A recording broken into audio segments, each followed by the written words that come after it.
You sort of become invisible to drama. Like you're not hiding. You're actually beginning to live a beautiful life because you don't let toxic people in anymore. You don't engage in the nonsense. But the toxic people from your past, to them, it's like you just vanished into thin air. It's like you're on a different frequency. You're on a different radio station, and they can't find your signal anymore. It's a good thing. It means you're healed. Do you know what I mean? And as weird as it used to be, my guides keep saying, this is what the whole rush through was, is to get more people into this stage, because that's what's going to be needed. So if this is resonating with you, I highly suggest studying, finding this out, what this is all about. There's no way I could just do it in a single Sunday service. So I highly suggest you look into it. But I did channel 8 signs to look for. The first one being you're done being the hero. Like I said, you're done running to everybody's aid because you're recognizing that people have to go through things in order to learn their own lessons. And when we rescue them, we're robbing them of that lesson. And we're also taking on bad karma because we robbed them of that lesson. So you're kind of done being the hero. When you're young, you want to save everybody and you want to win and you want to prove yourself and blah, blah, blah. And in this stage, you don't need that anymore. Right? You're happy just watching and understanding and realizing that people have to walk their path. The second thing is you choose truth over facts.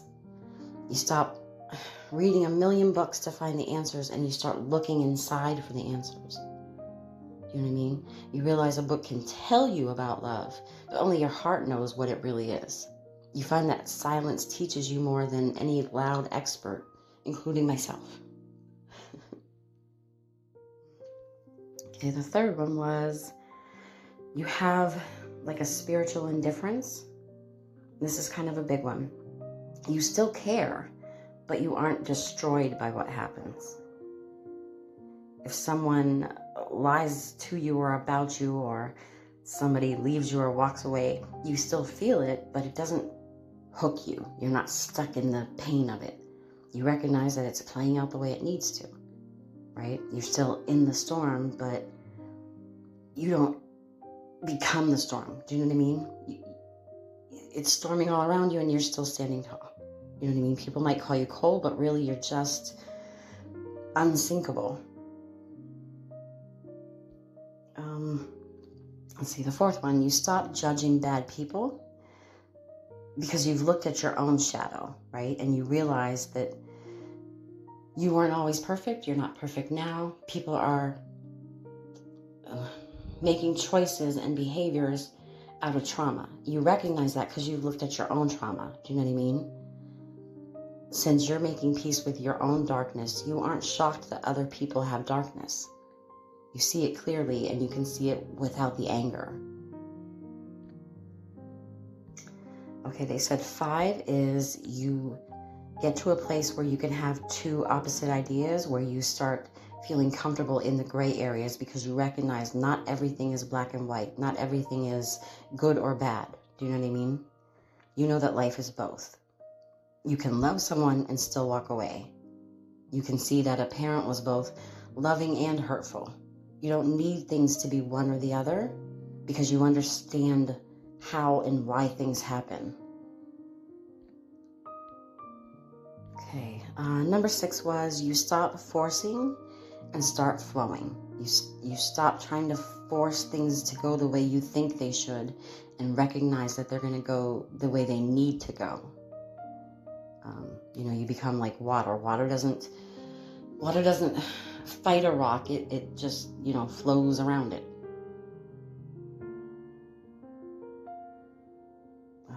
Number 7, you see the soul or the spirit in everything. You start feeling connected to nature and animals and just simple things. You recognize your house has a whole energy, has a whole spirit. It's actually beautiful. You don't see sunset anymore as just like some background thing. You see it as beautiful, as poetry. You see it has a life. You know what I mean? You can't be mean or destructive because you can feel the life in everything around you. You talk less because you're busy observing and listening. The last one was you return to simplicity. After all the complicated healing and inner work you've been doing, you just want a simple life, right? Cup of tea, a nice quiet porch, taking a walk with your dog, you know what I mean? You can't be sold anymore on, you need this name brand handbag and you need this certain car and 4 bedrooms and 3 bed, you know, you can't be sold on that stuff anymore. You start to see the ridiculousness of it all and you come back to just simple. Simple makes you happy. The other thing I have to say is this stage, when you get to this stage, and I know many of you are approaching it right now, it can feel lonely because you can see things other people can't see and you don't fall for the tricks that kind of keep everybody else on the hamster wheel. And you have less tolerance for people who haven't done the healing. You don't have anything in common with them anymore. So it's a little bit lonely.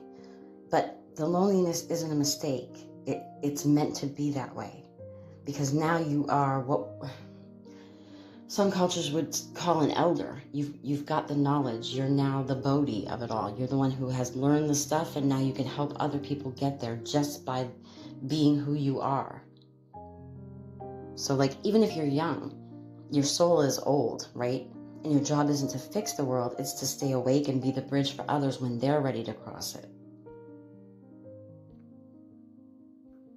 Okay, so like I said, if this resonates with you, if you're starting to feel these things, I would suggest looking into the Sophia Empath, because this is kind of what this has all led to for you. All right, give me a minute, we'll see what comes through. Okay, again, I'm getting that this will apply to a lot of people, that you're looking to make drastic changes, but also sort of as a way to avoid repeating past things that caused pain, choices I made that ended up in heartbreak. Do you know what I mean? It's like a deeply personal transformation that's for you. It's not like, oh, you know, when we're young and we make the shallow changes. I'm going to grow my hair long and people like it, or I'm saving up to buy this outfit. It's nothing for any kind of external validation. It's not for the benefit of other people. It's all personal. It's for you.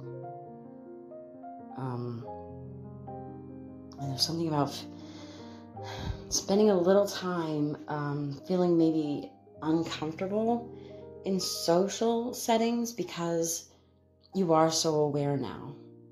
And you're going to notice the difference. You're going to notice like certain behaviors or seeing through things. You're like, how did I not see this before? And it's kind of uncomfortable. And I remember this when I really started noticing things. I'm like, this is how it's always been. How did I never see this before? Like, I've been around these people all my life.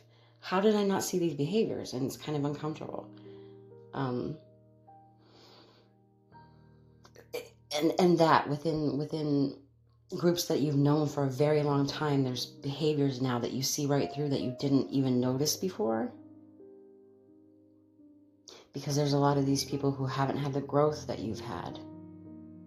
And they're saying embrace these differences.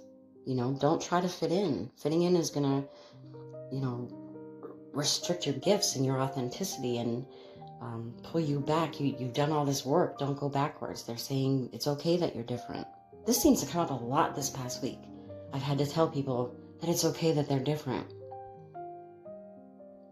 Your intuition has grown so much over the last year, and now it allows you to be able to see through and like discern genuine intentions, right? Now you see who's genuine and who's deceptive, like you see it right away.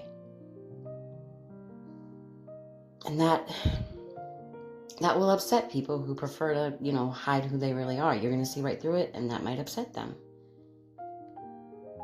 They'll feel uncomfortable and exposed, but You can't help what you see. You can't help that. You can't help that you've done the healing and had the growth. Don't shrink back to make other people comfortable. Your job is to expose that stuff. Now, that doesn't mean you have to walk up and call it out, but do you know what I mean? You're the mirror. You're the reflection.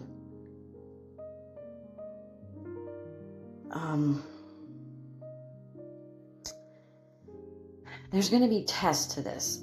Not tests. Ways to show you that you can see this, okay? So you're going to be confronted with like opportunists who want to use you for something. But it's just so you can see that you see through this now. And you're going to have like a really, really low tolerance for stupidity.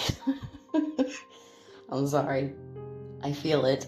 I've been feeling that way for years, but I feel like you're getting this now. Your tolerance is going to be so low for, like I said, stupidity, unnecessary drama, deception, you know what I mean? And it's going to make you walk away from certain situations and maybe even relationships. And there's certain outcomes you want, whether that's with a person, a place, a job, an opportunity, whatever. And they're saying that it's unfolding in divine timing to maintain your faith and don't overthink it. That's that whole Sophia Empath energy, to recognize it has to play out the way it has to play out, because the thing that I want doesn't just affect me. There's, if I need a job, maybe somebody needs to leave the position I want, and then I got to wait on somebody to be ready to hire. There's other players, do you know what I mean? And it's going to unfold the way it has to. They're saying don't overthink it. And don't try to push it, because you'll hinder the natural progression of things.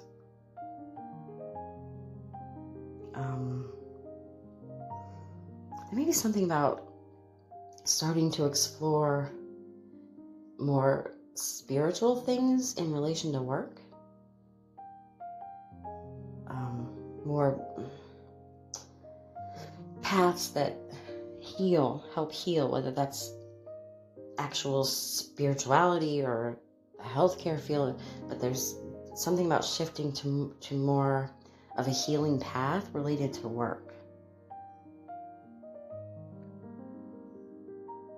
So far, this is good. Not too much drama, knock on wood. I am superstitious sometimes, sorry.